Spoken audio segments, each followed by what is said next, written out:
All right, good afternoon, everyone. Hope you're feeling energized. I know this is post-lunch, but thank you for finding your way around the Harvard Law School maze and making it to this room. I hope you're all excited for our fourth panel discussion, or our third session of the day. We have two parallel panels, so you have the honor of being in the Education Policy and AI Regulation panel. I'm Callista. I'm at the Education School here at Harvard in the Masters of Education Policy program, and I'm so delighted to be helping to introduce this fantastic panel that we've combined from all over the world to speak on this topic. We wanted to share and make this panel a part of our day-to-day because we're really interested in, of course, the topic of education policy and AI regulation, but we're more specifically focused on how governments, organizations, and communities can develop inclusive policies that guide the ethical use of AI in education. So today our discussion will also explore how policy can empower local innovation and prevent the Global South from being a passive consumer of foreign AI technologies. So we have a great panel of speakers here. I'll introduce them one by one. We'll start with Fernanda. Fernanda is a professional with extensive experience in the implementation of educational technology. Throughout her 9-year career at Google, she has focused on the development of impactful educational projects in Latin America and the Caribbean, and has participated as a speaker at international events in more than 10 countries in Latin America. In parallel to her role at Google, she works as a mentor in programs supporting entrepreneurs and students. So please give a round of applause for Fernanda. Next, I'm delighted to introduce Dr. Paul Atherton. He's the founder of AIForeducation.org, which aims to ensure that LMICs, or low middle income countries, don't get left behind in this AI revolution. He also founded Fab Inc., a data-driven advisory firm supporting education ministries and partners in low-income countries. He's also worked at the FCDO and was an academic in his previous life. So let's join me in welcoming Dr. Paul Atherton. Next, we have Michael Trucano, who is a scenario advisor at the AI in Education Observatory and at the EdTech Hub. I think that's your latest role. You have many. And he was formerly at the Brookings Institution and the co-chair of the Global Reference Group on Technology and Education at the Global Partnership for Education, or GPE, where he explored issues related to effective and ethical uses of new technologies in education.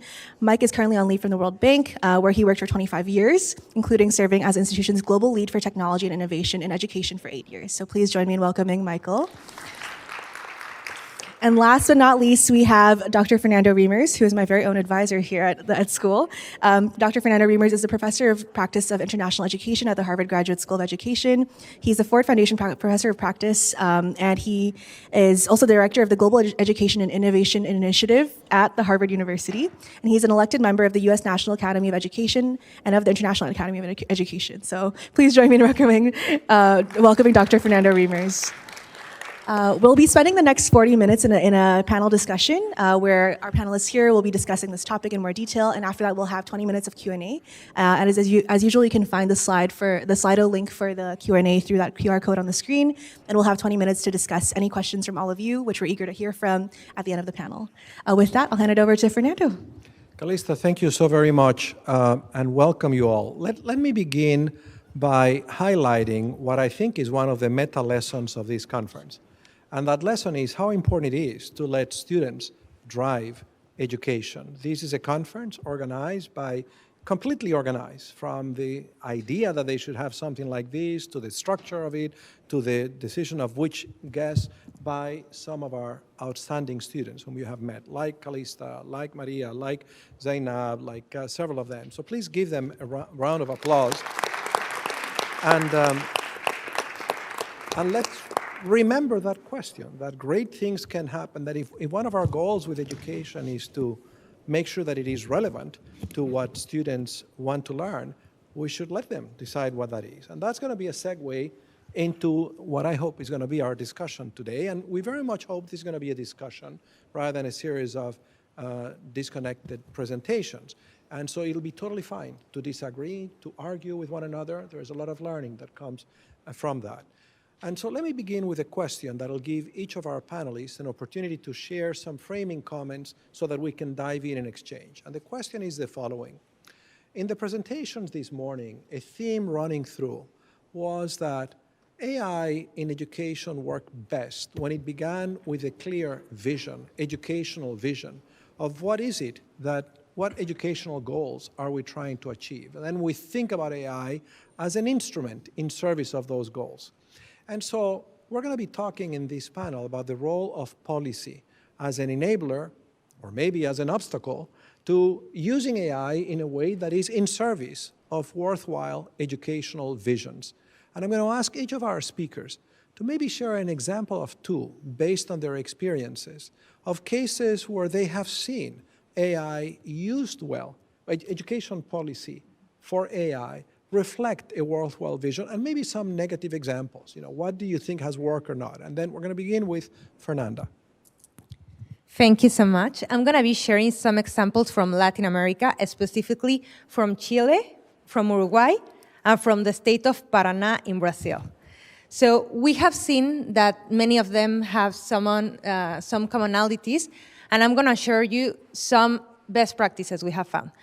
So the first one, once they are deciding to establish policies related to the use of AI in education, we need to take in consideration all the stakeholders in the process. So we were talking about the importance of students. So we don't need to think only as governments, what's involving our public officials and the laws, but we have to take into consideration all the communities that will be impacted. So citizens in general, teachers, students.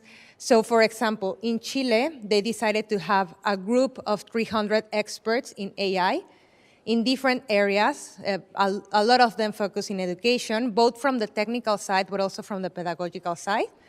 They also did online consultations, which allow them to gather feedback also from families that share their experience with their children at home and to share with them their concerns and what they need to take into consideration before having a regulation established. So that's something that we also think is going to be important for other countries to, when they start this process.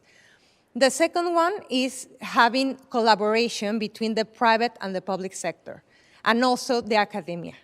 So, for example, we see that the governments are establishing partnerships with companies. For example, the state of Paraná in Brazil, they are working not only with Google, but with different companies because they want to start developing some programs, and they know that the companies, they already have the know-how, they already have the technologies, and what they are doing is that they are assessing which one is the best for them.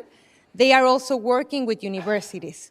Also in Chile, they are working with universities so that they can have experts that go to the public and private schools to talk about the importance of AI. Also, they have people from universities training the people from the government so that there's this interchange, and there's also the NGOs that are working towards helping them to develop ethical programs. So this collaboration is helping all of these three areas. The third one is having agile discussions and agile changes when the policies are not working. So for example, also in Brazil, in Paraná, they have this AI in education sandbox in which they are testing different solutions, they are testing different platforms, different programs, and they need to assess fast if they are working or not. We have already discussed this. The importance of making decisions fast because we need to make sure the students have their relevant information when they need it. So they are also gathering data from the programs, from the students, to make sure that this is going to benefit them, and this information will help them to make decisions that will have a positive impact. So this is something that has already been developed. They need to have metrics, they need to have KPIs, and they need to have regular assessments to see which is going to be continuing and which is going to be paused or is going to be removed. A fourth one is comprehensive policies. So we need to take in consideration equity. We need to have access to platforms or programs that are going to be allowing any student, as for example, students with disabilities, to learn in the best way possible. We need to change the curriculum. We need to make sure that it's adapted. And we need to bring AI conversations not only as a separate subject, but also including it in the subjects the teacher is already having with students. We need to train the teachers, which is extremely relevant because if we are not there with them when they need it, they are not going to have the same impact they can have. We need to see how to reduce the gap, the digital gap. Countries like Uruguay, they have the program Ceibal that is providing with internet access, devices, and AI programs to all the students in public schools. So they want to reduce the gap and make sure that 100% of the teachers are trained and that can implement this in the classrooms. The next one, digital citizenship. So we need to make sure that everyone, teachers, administrators, policymakers, students, they know how to decide when they use AI technologies. They need to identify biases. They need to make sure that they are making the right decisions, to identify hallucinations, for example. So this is only generated with a lot of training and a lot of help to have a critical thinking. Uruguay, for example, has a podcast. In this podcast, they talk about the history of AI, but also how to make informed decisions, how to use it in the best way possible, and how to also support the students in the best way inside and outside the classroom. And last, we need to make sure that the Global South is represented in global conversations. We need to also learn from what has been done, because some countries have already started this path some years ago. For example, Chile took into consideration all the frameworks and all the policies established with the UN, with UNESCO, OECD countries. Uruguay took into consideration the privacy regulations that the European Union already has implemented. So they are bringing these best practices, but we need to make sure that our regions, our countries are also represented in these conversations. And for example, in Latin America, look for ways to hear all these voices, all the countries, to have a single conversation, and then to be able to represent our people in these global conversations. So in a summary, that's some best practices we've identified. Thank you. Thank you very much, Fernanda, for sharing that perspective from someone who works in a global private organization. Let's go to Michael, who works in a global multilateral development organization, to then go to Paul, who's going to reflect the point of view of someone who works in the implementation level, closer in the technical side of the ministry. So Michael. Thank you so much, Fernando. Fernanda, thank you, Paul. Thanks to all of you for choosing this session and not, I don't know, downstairs or next door. My name is Mike. So yeah, policies around AI use in education. So when we think about policies of any sort, especially related to something that's like fast moving and technology related, first question I think many of us have is, should we have a policy at all? What if the policy is bad? And I think this is a challenge that many places are having right now in thinking about what is not even happening now, but what's likely to happen as a result of all this AI stuff that they see appearing maybe in their schools, maybe on the devices of their students and teachers. And it's happening after the pandemic, where there was this huge change and introduction of technology to support remote learning in different places. And countries said, well, we need to take another look at the policies we already have on the books to formalize a lot of the things that we've just spent a year and a half, schools were closed for 2 years in the Philippines. We need to formalize some of those policies. And during that process, place said, wait a minute, all this AI stuff is happening now, what do we do? And how should we think about this new, and where should we think about citing policies? At the same time, we have national policies around AI in many countries around the world. I think there are about 80 countries around the world that have an AI policy that name check education in some way. In the best case, maybe they have a paragraph. Oftentimes, there's a bullet point related to education, whereas investments in AI are justified because of the potential for positive impact in education are highlighted. There's very little actual policy, let's say guidance. Where there aren't policies, I think most countries have started out with policy guidance. Fernanda mentioned Chile, one of the second country in the world to publish anything after ChatGPT came out at a national level, which is just a basic, like, this is what this stuff is for teachers. Say, we know that it's starting to appear, you've seen it in your lives, and 2 weeks ago, they finally released a formal policy, around AI and education, which was a result of a couple years of learning, sort of looking to see what was happening, how teachers were using this stuff, what teachers and students were doing together or separate, as a way to formalize some of that in ways and provide useful direction. I think that's been a good approach. The Uruguayans as well came out with a policy document, policy guidance document last fall, and just 2 days ago, created a new AI and education laboratory connected to this group that Fernanda mentioned, Sebal, as part of a process of first of just education, what is this stuff? And then helping to set some of the basic rules of the road based on fundamental concept in, I guess, Uruguayan society and in Uruguayan education, which is everyone, which is what Fernanda mentioned. There where the Plan Sebal, this effort they had since 2007 to connect schools and introduce educational technologies to everyone, I think that ethos has stayed with everyone. They would start down and out and move up and in. The idea is let's let's work in some of the most challenging environments with the communities that have the most challenges, because whatever works there is likely to work everywhere.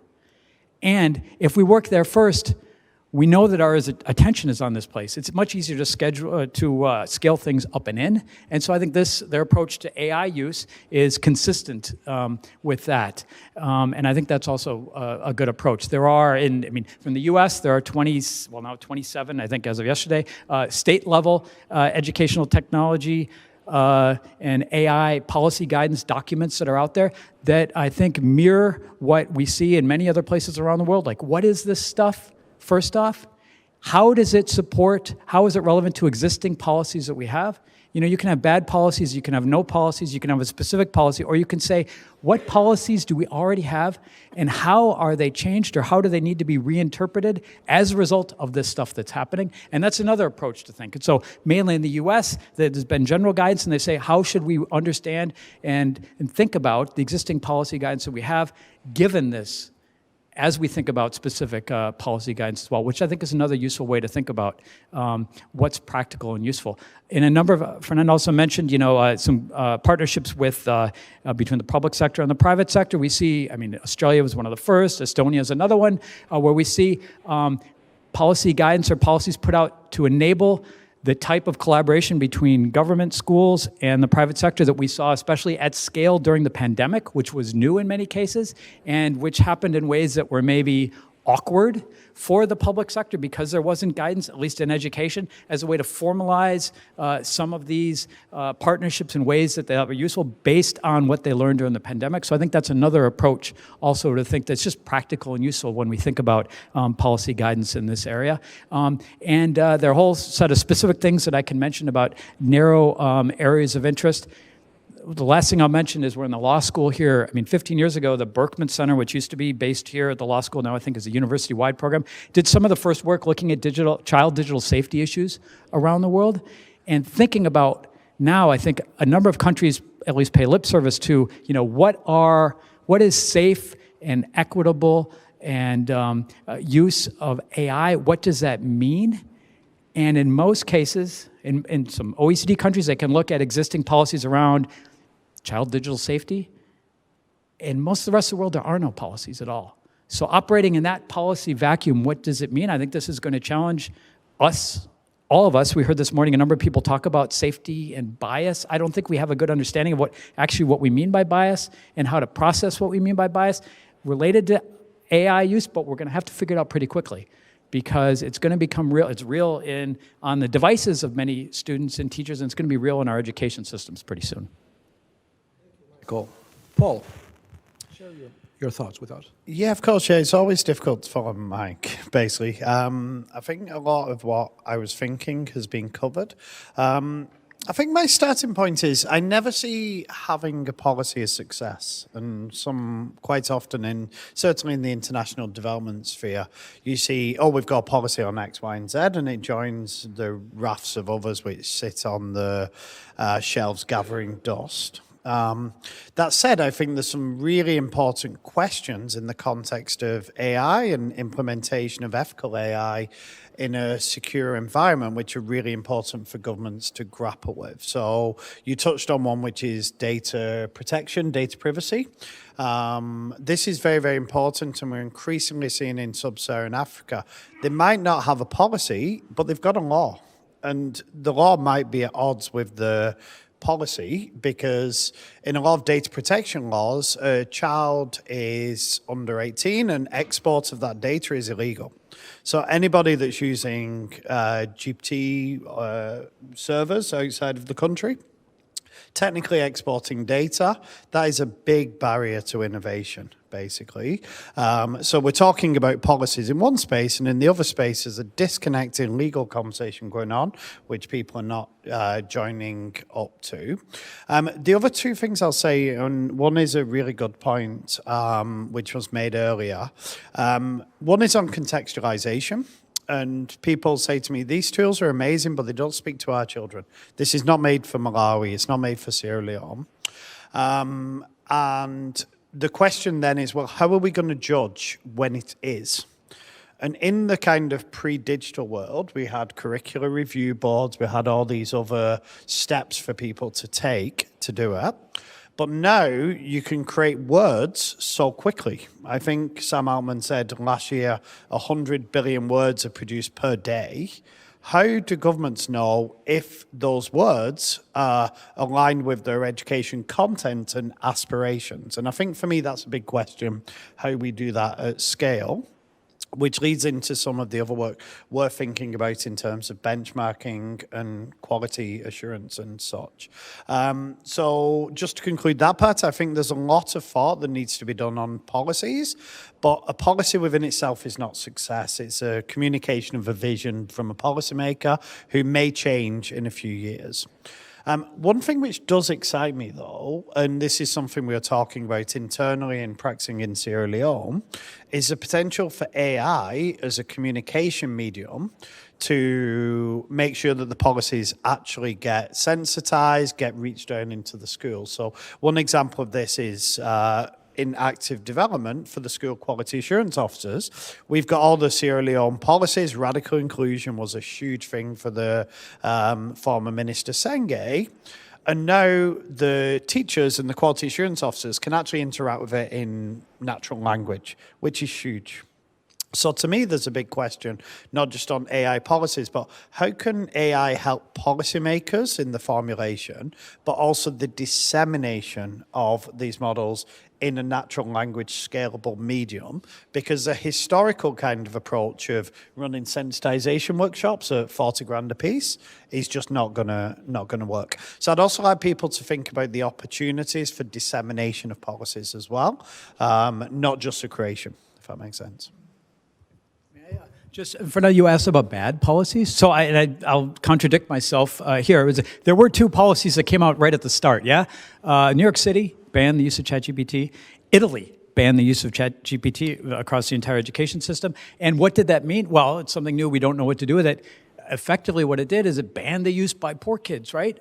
Using school resources on school networks, whereas kids who had access to this stuff outside of school, and then it was an outside of school thing. So it had very potentially profound equity impacts right away. They didn't know what they were doing, so we said we're not going to allow it to happen.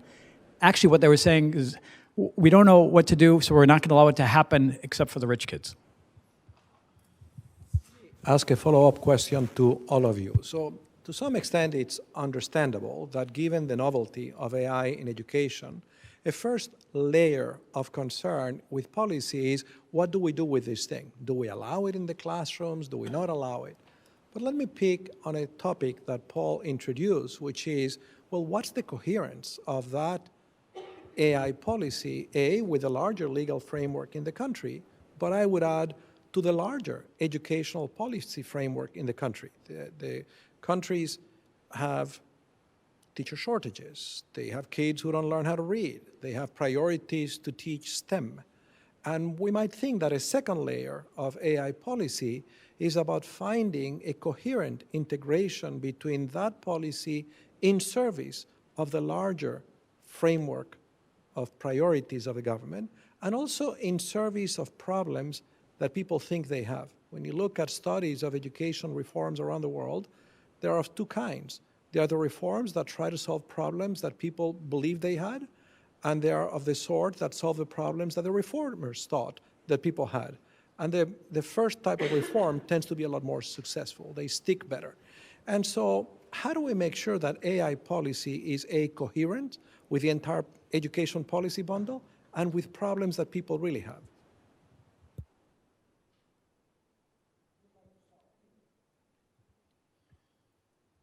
Everyone's looking at me. It's a very big question. I think starting from the problems people have is, the best way to get change because, they're actually going to use it. They're going to be really bought in. This is something we did for quite a long time in Sierra Leone where we were deep in the ministry.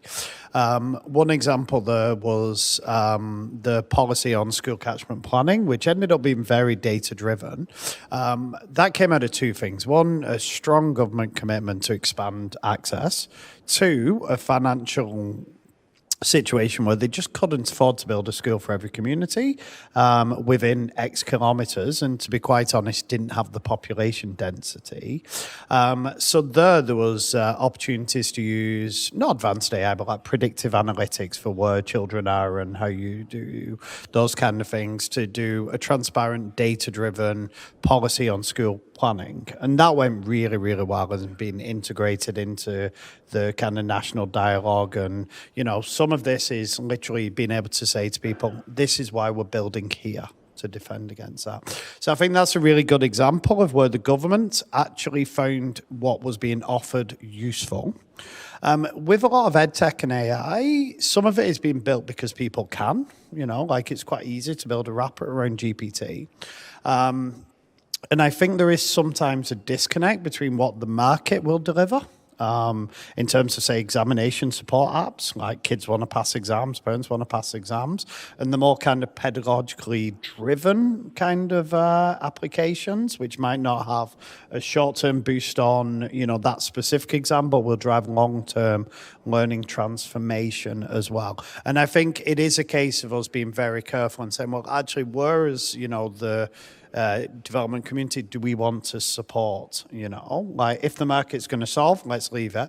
But when we're making investment with scarce resources, let's work with the people and find their problems and then kind of solve them, I think. Yeah.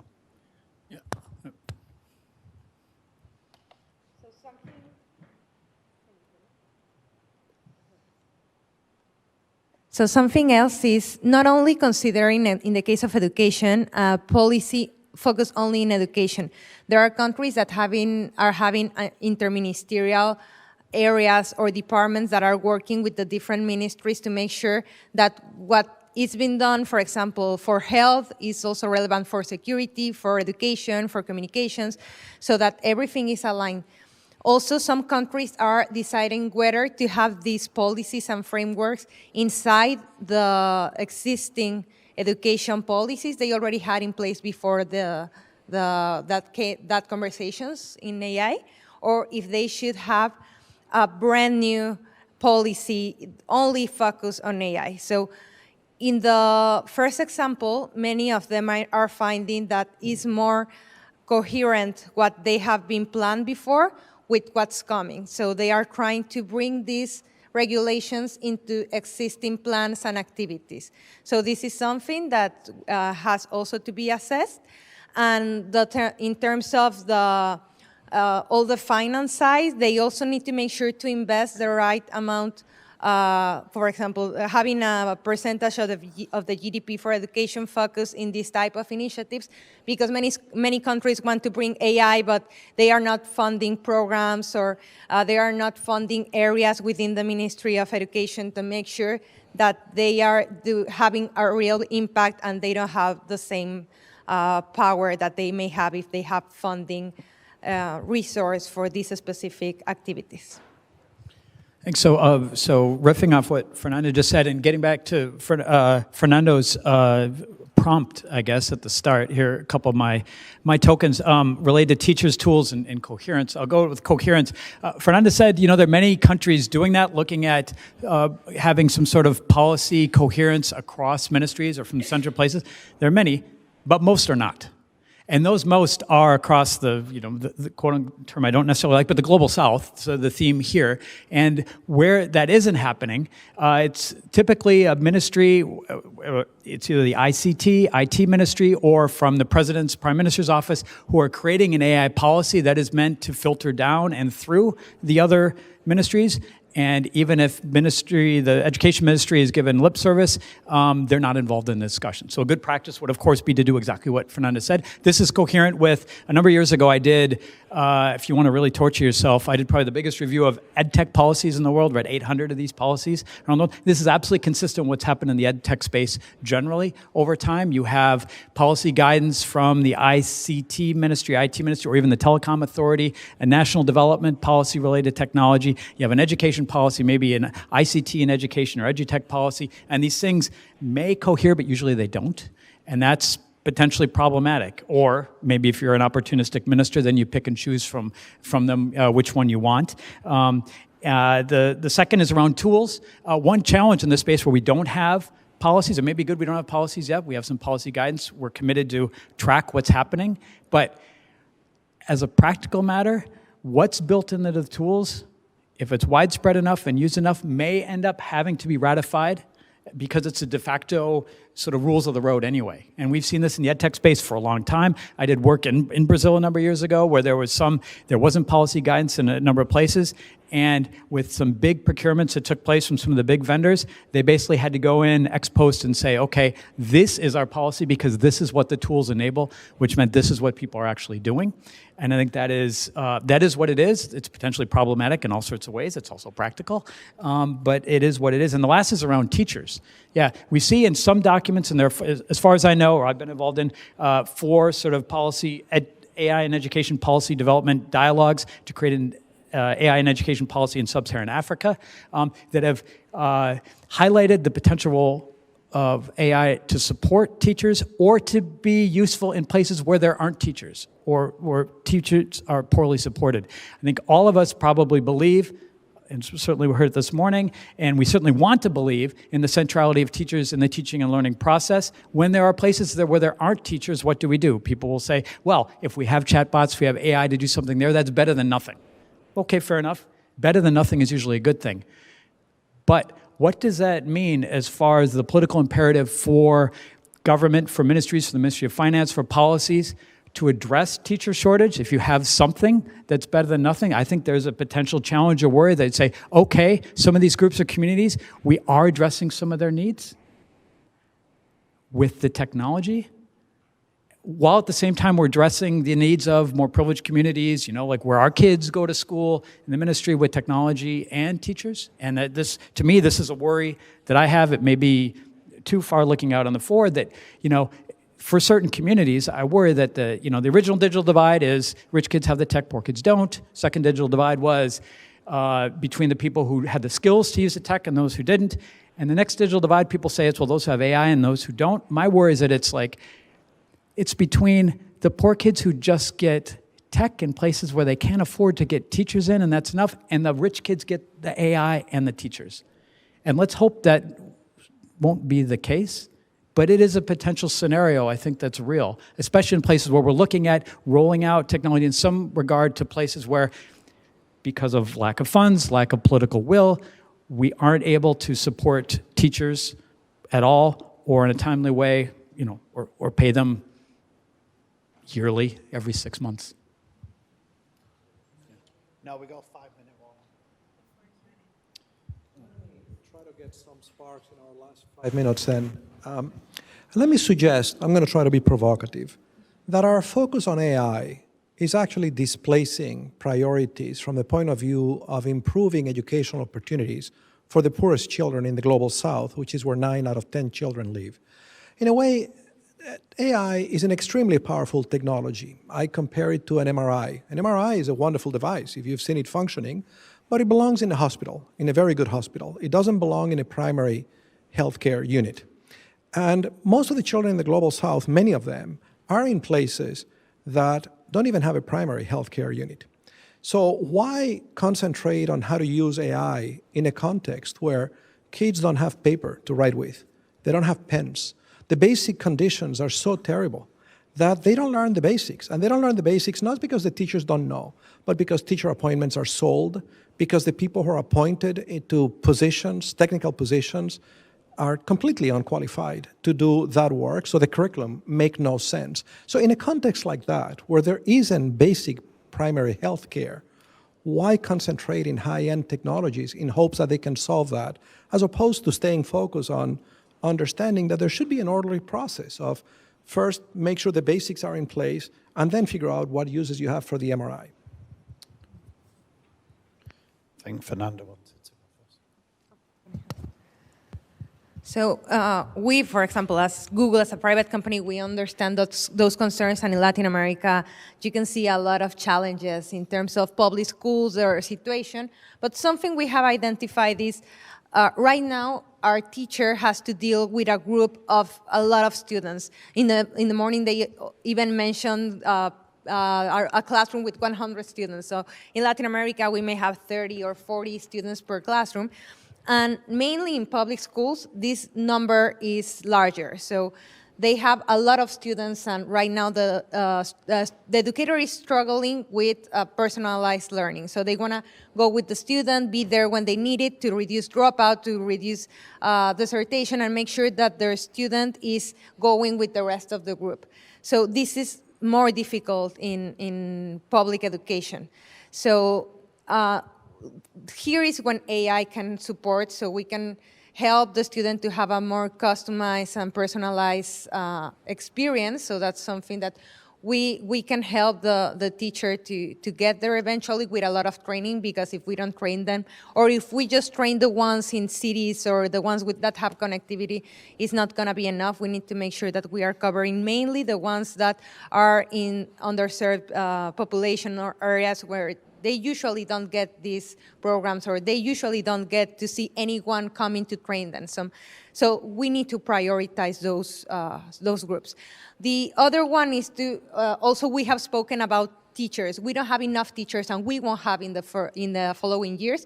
We need to motivate them and help them to be more productive. So we need to teach specific examples to the teacher to show them how they can save time. So for example, between 14 weeks is what they can save using different technologies that they are currently not using, and this can help them to be more present with their students and to increase the motivation. So I know this sounds very utopic and it's not that easy, but those are examples of how technology can bring benefits to these populations that are the ones that are struggling the most.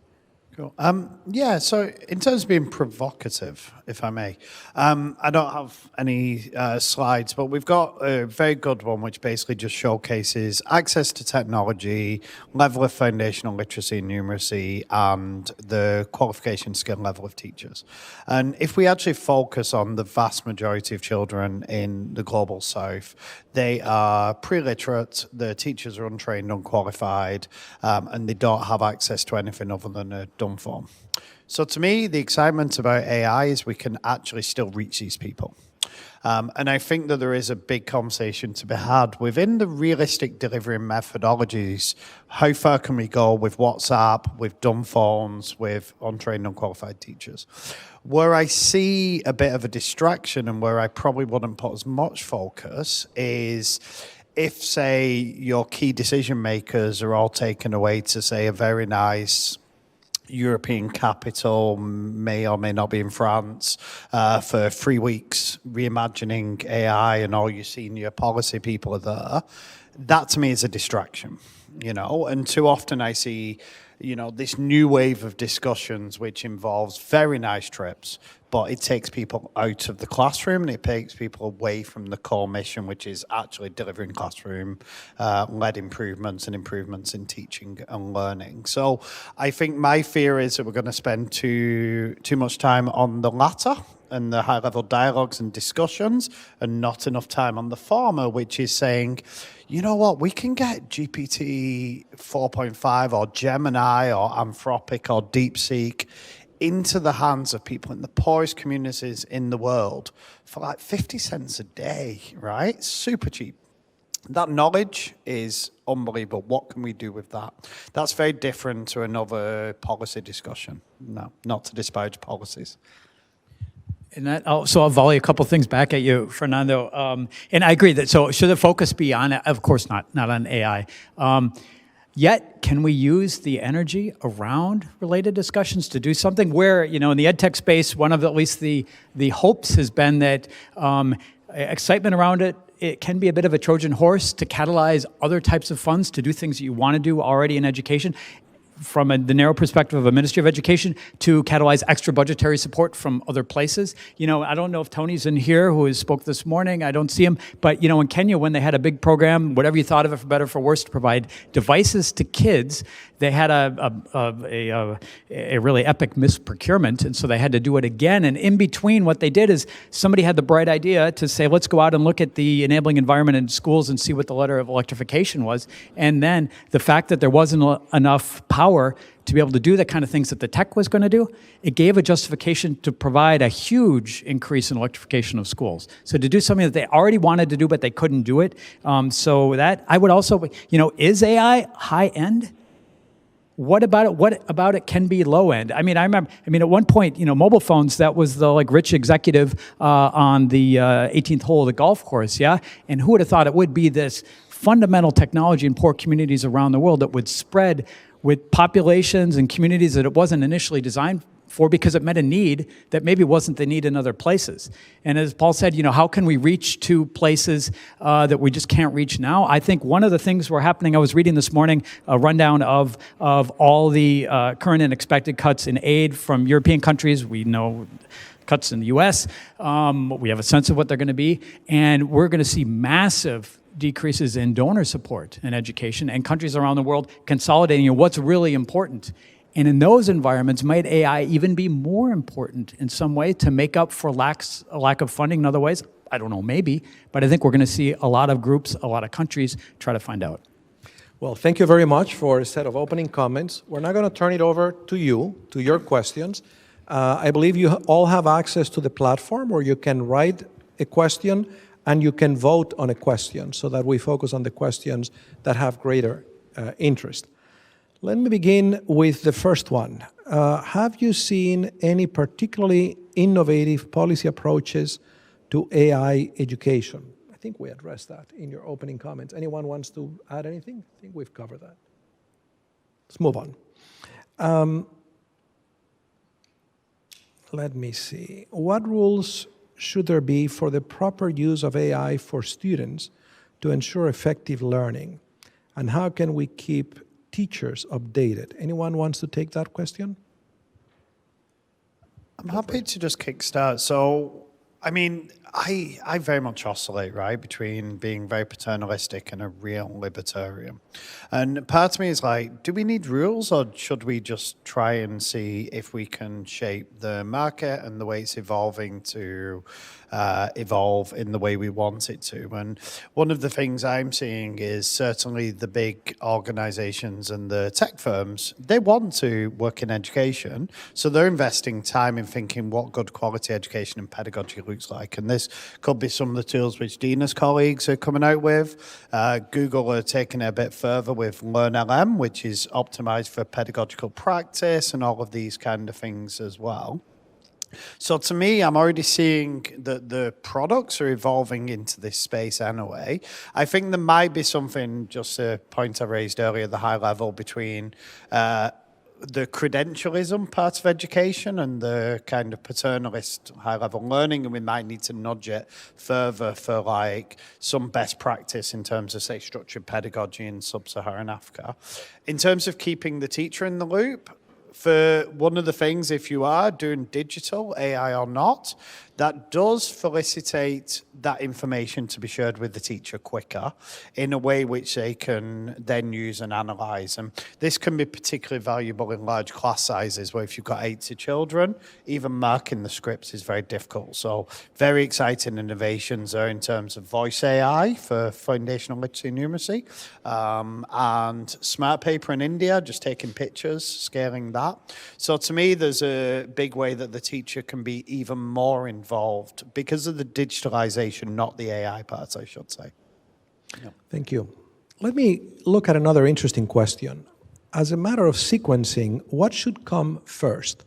Having AI policies for education, or just bringing AI policy to all schools and then having a policy? Yeah, I think we're seeing in the marketplace, or the marketplace of ideas, or government dialogue, we start first with guidance as a way to help sensitize various communities to like what this stuff is and what it might be able to do, because it's going to happen anyway. It is happening anyway, and I think that is the sort of the first. It's also the easiest to do. You don't need to have things formally ratified, and also in the AI space, I think it's prudent. None of the policies have this in place. It's implicit in the U.S. Policy guidance that they're going to need to be sunset and revisited very quickly, because what works today may not be relevant next year or a year after that. I think as far as the, you also, the question before about good practice, I mean, one place we see that there is some strong principles expressed is in where AI is used as part of student assessment. I mean, if it's going to be used in high-stakes assessment, I mean, heaven help us maybe, and we have experience in this with computer adaptive testing for the last 20 years, that there needs to be a human in the loop. Especially where the use is potentially consequential, there needs to be a human involved in making a determination whether the goals and the processes were followed and met. And the other obvious one is around at least statements of policy guidance around plagiarism. The way that typically works is in acceptable use policies where teachers or students agree on a basic principle of how and where they're going to use these new tools. It's more problematic to use them to catch cheating, as any student in this room knows, and hopefully hasn't bumped up against. Those are two quick comments I wanted to make. Thank you. I have a question here for Fernanda, and then one for Paul and Michael. So for Fernanda, how does Google ensure informed consent for AI education tools in low literacy or multilingual contexts where data collection may not be understood? Take a moment to think about it while I ask a question for our two other panelists. What would a minimum viable regulation look like to protect learners in the global South, given low regulatory capacity and vendor-led AI pilots? Thanks. So I haven't explained it, but I'm part of Google for Education. So Google has one area 100% focused on education. So all the products we're building take into consideration the population we're serving. So we also follow AI principles that all the Google has as a company. So respect the user, don't have bias, have a positive impact in the community. So there are several principles. And in terms of what the tools that Google is providing for educational context, in the case of Gemini, that is the AI, generative AI tool that we have for education, it is complying international regulations, for example, related to data privacy, related to the use of all the information that the user is sharing. So this is important because sometimes we are using consumer tools. So we are using the tools that are built for a regular person to start exploring. We need to use tools 100% made for teachers, for administrators, for students. So those are the ones that are going to bring safe results and safe experiences. Also security. We haven't mentioned before, but in terms of policy, we need to always consider the importance of having safe tools because there is a lot of phishing, of malware, a lot of risks that when we are exposing not only the information of the teacher, but the student information. So it's very important that schools, universities are adopting these tools, mainly because sometimes they are not aware about the risk that they are facing. So that is something that needs to be a priority. And the good thing is that we as a Google, we're trying to develop tools that are very easy to use to introduce them to maybe populations that have never used a device or didn't have an email before. So we try to make them as easy to adopt as possible to make sure that there's not a lot of obstacles to start using them in the daily basis. Yeah, so in terms of a kind of MVP, I want to just come back to two things. One is child protection, security, informed consent, basically, whether that's from children or the parents, depending on the age and the legal framework. Usually that's 13 in terms of GDPR, but it can be higher. So I think that's a kind of non-negotiable. And there's also a lot of non-negotiables on basic cybersecurity that, you know, any vendor operator should do. The good news is they can buy a lot of that stuff in, right? Like all the major cloud providers can do that. It's not that difficult.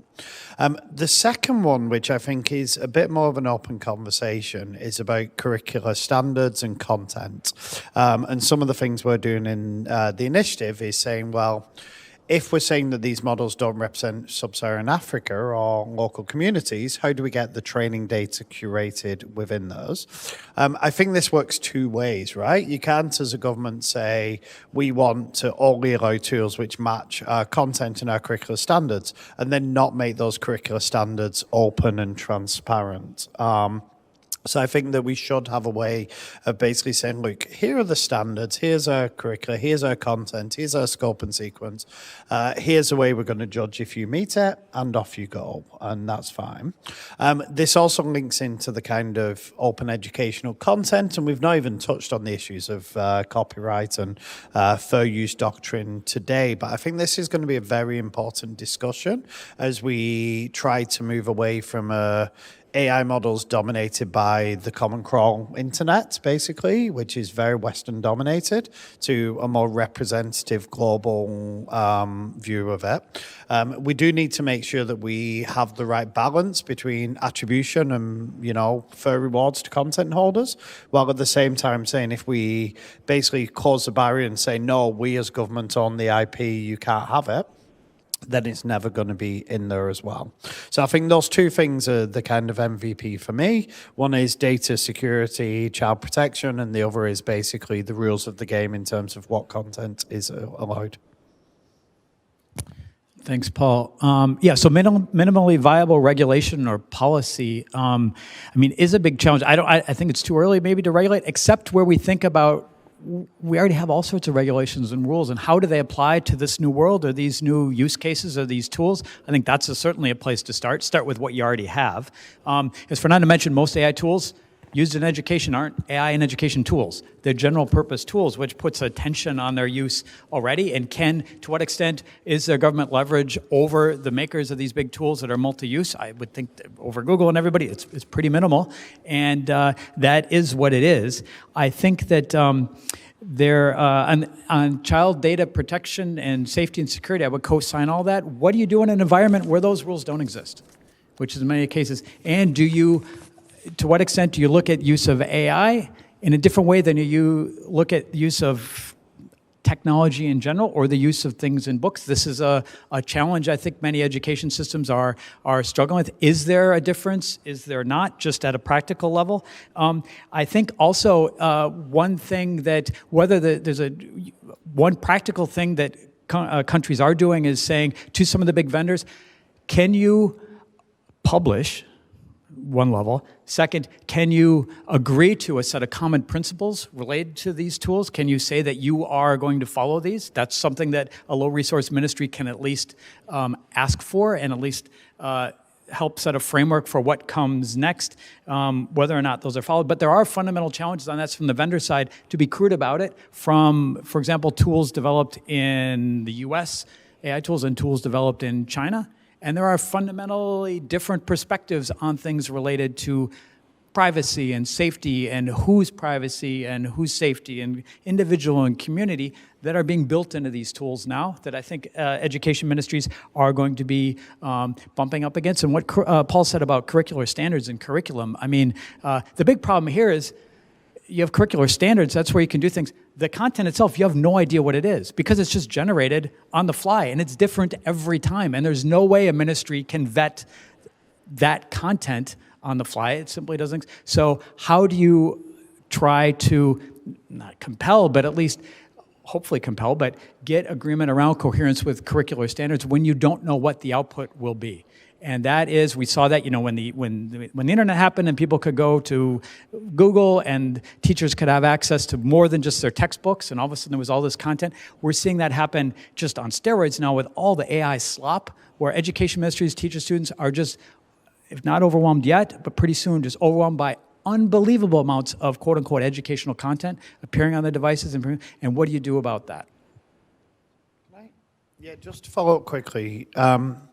on does it need to be different for AI? I think on the data privacy it does, right? Because the standard today for a lot of countries, quite rightly on education data, has been self-hosting, right? So the data stays in the country, it's hosted on servers within the ministry. The server requirements to run these big models are crazy. You know, you're gonna, the climate impact notwithstanding. And I did a quick back of the envelope, which was like, for 100,000 users for an open source model, it's probably 3 hospitals for electricity.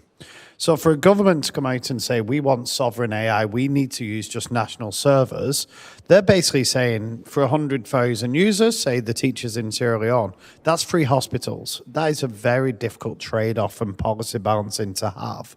And this is where cross-government coordination is super important. So yeah, these are very real, very practical, very difficult questions for governments. So as we conclude, let me ask each of our panelists to just say a few words on the following 2 questions, which you're going to see how related they are.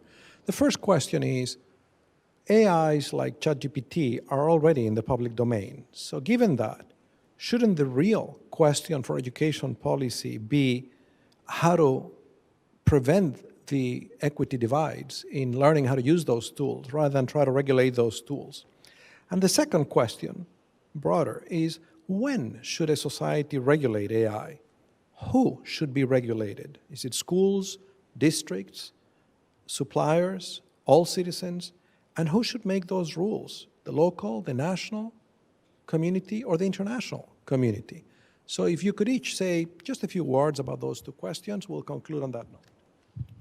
Thank you. So it's good to have international regulations and frameworks to follow, but it's important that every country, given their own context, takes into consideration their own challenges to build these policies and regulations. So we need to also consider what's going to be the situation in a real classroom in my country. So that's something that is important.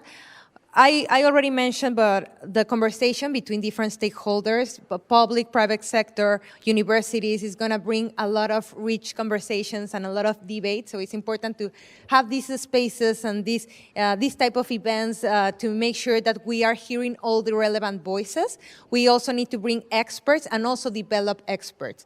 We also need to consider what's the future of AI, and related to the first question, it's important to have policies now because the companies, the real world is requiring specific digital skills and AI-related skills that right now we are not able to provide because students, sometimes they are not ready to go into the professional world, and sometimes they don't have the needs that are in the market. So we need to act fast to make sure that when they are ready to go into their first job after the university, they have these skills and they are developed from an early age. So these are huge questions to finish with. I'm probably just going to say yes, and it depends, basically. Like, I don't think we can do full justice here in terms of where the level of regulation should be. I should say we should be careful, as to Mike's point, that we shouldn't over-regulate before we really know the full use of these tools, the potential, because quite often the regulation is just applied to those that can't afford to kind of get around the regulation and use it at home or, you know, outside the classroom. So I think we need to be careful, but we need to keep the principles I mentioned before of child protection, alignment with learning goals and, you know, curricula very much in mind. So, yeah, I'm going to avoid that question. Yeah, and I guess I'll avoid it in the same way, saying yes, and it depends. But I think a principle around equity would be a useful one. How you enforce that would be, but even announcing that can be, but where and how, I mean, the devil's always in the details with these things. And I mean, some safety stuff is oftentimes seen as a law enforcement issue in the country. So it's the Ministry of State Security, for example, that is the predominant voice in those discussions. On curricular stuff, it should be the Ministry of Education. That's naturally a place where those things can happen. As far as specific uses of, I mean, at the community level, it depends on what your education system looks like and how it's built, where the informed consent lies, and in more centralized authoritarian places, you'll get different answers, and in very decentralized, community-based decision decision-making societies, you'll get different ones. But I do think, and whether it happens at the tool maker level, the companies, I mean, it'd be great at least that they publish what that is. I don't know necessarily how you can compel them. You can compel them in certain cases, but that will be, changes happen too quickly to do anything. But I would say that, and there's so much tension between, we Americans and basically everybody in the world right now, and but especially to our good neighbors to the north. So I'll shout out, if you choose not to decide, you still have made a choice, because someone else will make this choice for you. Some other part of government, somebody in the private sector, not engaging in this area, not engaging broadly. Don't be surprised if there's a choice that's already made, and if you're education folks, like in many cases, you sit back and you let these regulations happen to you, which I think we all agree is probably not the best thing for teaching and learning, and certainly for teachers and learners. Fernanda, Paul, Michael, thank you very much for joining us this afternoon and for sharing your ideas and helping us think about these complicated issues of the role of policy with AI that obviously don't have simple answers. So please join me in thanking them